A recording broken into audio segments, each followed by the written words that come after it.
Sam Lombardo works as a college instructor in a quaint Florida town, where his charismatic personality garners significant attention from women of all ages. Female teachers and students alike can't help but notice him the moment he steps into the educational institution and dream of making love with him. As the academic year draws to a close, lectures and seminars become a thing of the past. Sam Lombardo, however, decides to gather his students in the auditorium for a unique class focused on adult crimes. To add an intriguing twist, Detective Ray arrives at the college for this special occasion. Duquette and his assistant, Gloria Perez, spot the police officer on the stage, the same one who had a role in the tragic death of Gloria's friend, Susie. Filled with grief and anger, Gloria decides to boycott the class and defiantly exits, leaving the rest of the students bewildered by her behavior. It's not the first time she's had such an outburst. Recently, Susie had spent 6 months behind bars due to her involvement with illegal substances. Gloria later learns about this from Ray, but she's too absorbed in her daydreams of romance with the handsome teacher to pay much attention to his words. Later on, the teacher begins offering courses in yacht management, seamlessly blending his profession with his passion. His unwavering dream is to someday own a 50-foot ship, and he pledges to attain this goal at any cost. Among his students is Jimmy, a financially challenged student who shares this dream and is willing to stay after class to maintain the yacht in exchange for free tuition. In the same class, there is Kelly Van Ryan, the privileged daughter of a wealthy widow, who dreams of getting her teacher into bed having fallen in love with Sam. In an effort to catch Sam's eye, Kelly attempts to draw his attention to herself and requests a ride home. To avoid any potential awkwardness, the teacher also agrees to give Jimmy a lift as they depart from the college grounds. Sam extends an offer to Susie to join them, but she firmly declines, showing her middle finger. After dropping Kelly off at her house, Sam exchanges greetings with her attractive mother, who has come out onto the balcony to meet her daughter. Kelly can't help but feel a sense of jealousy and suspicion regarding the connection between her mom and the teacher. Sarah, Kelly's mother, boldly invites Sam to replace his previous mistakes, suggesting a romantic involvement, but he politely declines, unwilling to repeat the errors of his past. The following Saturday, Sam chooses to spend his day in complete solitude, surrounded by the beauty of nature. He goes airboating and indulges in the thrill of feeding alligators in the nearby swamps. On Sunday, as promised, Kelly visits her teacher to wash the ASV, eager to earn another academic bonus in her studies. As the two beautiful college girls attempt to flirt with Sam, an unexpected twist unfolds. Barbara Baxter, the daughter of a well-connected lawyer and Sam's current romantic partner, emerges from his house. Kelly can't help but feel a twinge of jealousy, but she suppresses her emotions and shifts her focus to the task at hand, washing Sam's dirty SUV in the most sexy way possible. A while later, Kelly discreetly asks her friend to make a hasty exit, leaving her alone with the teacher. Seeing a damp and alluring figure standing at his doorstep, Sam has a pretty good idea of what's on her mind. Some time passes, and Kelly, now wearing disheveled attire, rushes out of the teacher's house in a hurry. The following morning, the school principal contacts Kelly's mother to inform her that the girl did not attend her classes. Sarah, who had an intimate encounter with the gardener and is unaware of Kelly's whereabouts, pledges to investigate and determine where her daughter has gone. Shortly after, Sarah calls Sam once more, persistently pushing for a date. However, Sam continues to ignore her, convinced that their previous meetings are in the past. While searching for her daughter, Sarah finds Kelly in the garden, taking shots at clay pigeons. During their private conversation, Kelly discloses to her mother that Sam had taken her against her will. This revelation sends shockwaves of stress through her, as she's terrified of sharing this with anyone. Filled with anger and determination, Sarah demands swift justice for the alleged offender. She promptly heads to the police station to report the incident. In a videotaped testimony, Kelly provides a detailed account of what she alleges Sam did to her. The police officers, deeply concerned, take the girl's testimony seriously and believe every word she says. However, not everyone at the police station is convinced. Gloria, the young detective, responds with skepticism to the student's statements. She suspects that Kelly may be making false accusations out of spite because Sam didn't show any romantic interest in her. This difference in opinion among the investigators adds a layer of complexity to the case. The news of the sex crime accusation quickly spreads throughout the college, causing Sam to lose credibility and respect among both students and teachers. The college director becomes deeply concerned about the institution's reputation, and despite his friendly demeanor, decides to remove Sam from his position. Facing this grave situation, Sam realizes that local lawyers are unwilling to take on the case against a wealthy and influential widow like Sarah. In his desperation, he turns to the unassuming and eccentric lawyer, Ken Bowen. Ken is initially skeptical of Sam's story and repeatedly requests that the accused be entirely forthright and sincere about the events in question. Ken is determined to defend the teacher in court, but his troubles are far from over. Tom Baxter, believing that Sam may be guilty, stands as a protective shield for his daughter, further complicating the situation. Disheartened by the turn of events, the accused teacher heads to a nearby bar that evening to have a few drinks and find some solace. On his way home, he notices a black SUV tailing him. The driver of the SUV abruptly cuts Sam off, causing a collision that sends the teacher's vehicle plunging into a lake. It's revealed that the SUV was driven by Sarah's lover, who took it upon himself to punish and confront Sam. The following morning, Ken visits his client and is shocked to see that the window to Sam's house is shattered. Sam is huddled inside, armed with a harpoon, evidently fearing further reprisals. Ken offers to press charges against Frankie for the attempted attack on Sam's life, but the teacher declines, realizing that it would be challenging to prove anything in court. Meanwhile, Rye and Gloria pay a visit to Susie, where they uncover that she too was a victim of Sam's a year ago. Frightened and silent, Susie hadn't come forward earlier, believing that Sam might retaliate against her if she spoke up. In an attempt to assist the investigation, Susie recalls the harrowing details of her experience, and the detectives notice a striking similarity in her story to Kelly's account. This only reinforces the suspicion of Sam's guilt. Sam is promptly arrested and placed in custody pending a court decision. A few days later, the first hearing takes place.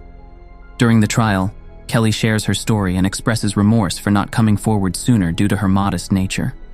Susie, who had also suffered at the hands of the teacher, is next in line to recount her ordeal. Ken, understanding that Susie is very nervous, decides to use facts from her life to apply some pressure. According to her testimony, Susie had regarded Sam as a friend and even reached out to him after the incident, asking for help. Recognizing that their deception has gone too far, both Susie and Kelly come forward to admit that they had been lying.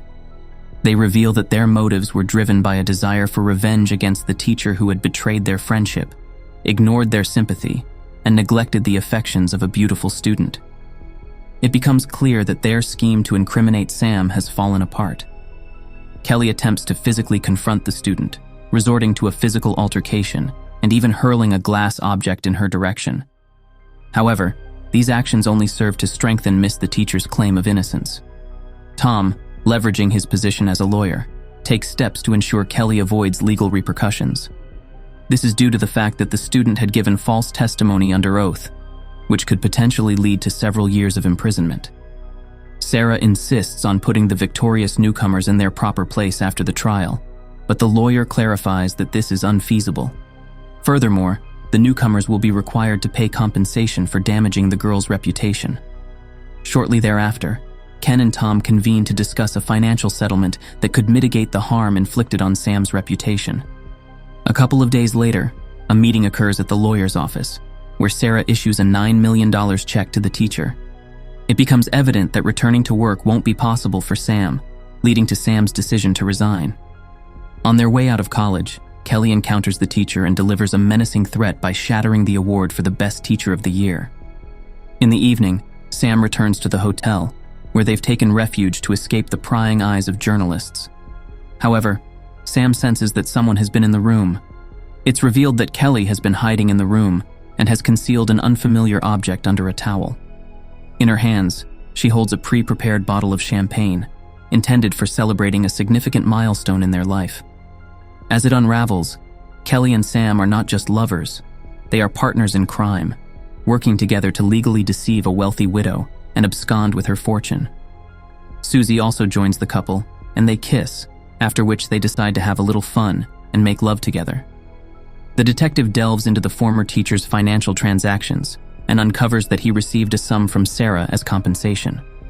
Ray suspects that Kelly, Susie, and Sam might be collaborators engaged in financial deception, but lacks concrete evidence to substantiate this theory. In an effort to get to the bottom of the case, the detective pays a visit to Kelly. In a bid to unnerve her, he hints that the second student may potentially betray her and abscond with the money intended as compensation for Sam. Kelly's reaction, however, seems strangely composed. Not giving up, Ray arranges a meeting with Susie. He instigates her by suggesting that the couple, who are deeply in love, might eventually betray her in order to avoid sharing the compensation money. Under the influence of illegal substances, the girl becomes increasingly agitated. She leaves an angry audio message for Sam and then heads over to confront Kelly. Rye decides to follow her and decides to record the conflict between the two. Initially, they engage in a heated argument, even attempting to harm each other. However, when Sam calls, they reconcile, sharing a passionate kiss and subsequently becoming intimate. The following morning, Rye presents the recording to his superior. However, the boss informs him that the case has been closed and there isn't enough evidence to substantiate the detective's suspicions. He also warns the detective not to approach Sam, whom he had arrested without legal grounds. Gloria decides to assist her colleague in another way and tails the former teacher that evening. The trio of swindlers convenes on the beach for a group gathering. While Kelly goes to the car, Sam takes Susie to the riverbank and unexpectedly strikes her on the head with a bottle of champagne. Having taken the life of the weakest link, the couple wraps the girl's body in plastic and disposes of it in a swampy area inhabited by ravenous alligators. The detective becomes aware of the student's disappearance through her grandmother and approaches Kelly after observing her washing a filthy SUV. Rye becomes increasingly convinced of her involvement in Susie's disappearance and arranges a meeting with Jimmy in an attempt to locate her. They search the beach, a location where the missing girl used to spend her leisure time. During their search, the detective stumbles upon a tooth and discovers traces of blood, which raise suspicions that they could belong to the victim. Gloria watches Sam and admires his physique, unaware that he has noticed her. After extending an invitation to her, the former teacher shares a dossier on Kelly that substantiates the girl's involvement in Susie's disappearance. However, Gloria is unable to arrest Sam and permits him to depart. Rye learns about this development and hurries to apprehend Kelly. When they meet, a confrontation escalates into a shootout. During the exchange of gunfire, the detective fires 2 shots, resulting in the loss of the student's life. In the aftermath, an internal investigation unfolds, leading to Rye's dismissal without a pension and the prohibition from continuing to work in any authoritative capacity. Sometime later, Rye and Sam reunite in a house on a private island, revealing that they had been collaborating right from the beginning. The detective requests the money, but his partner asks for a few more days. The following morning, they set off on a fishing excursion on a massive yacht. While on the yacht, Sam asks a friend to adjust the sail, taking advantage of the moment to push Rye into the water. Rye clings to a rope and manages to climb back aboard. A violent altercation ensues between the two men, abruptly interrupted by a harpoon shot from Susie. As it turns out, Sam had only been feigning the crime to facilitate the girl's disappearance. In an act of revenge for Rye taking the life of her friend, Susie fires a control shot that sends him overboard into the sea. Sam and Susie celebrate their apparent victory with a drink, but unbeknownst to Sam, Susie has poisoned the contents of his glass. As soon as Sam gets up, Susie strikes him on the head, causing him to fall into an eternal sleep on the open sea. Meanwhile, Gloria meets Susie's grandmother and discovers that she was adopted. In fact, the girl's real father was Mr. Van Ryan, who had no knowledge of her existence. A girl with unique mental abilities brilliantly executed a plan to reclaim the money that rightfully belonged to her.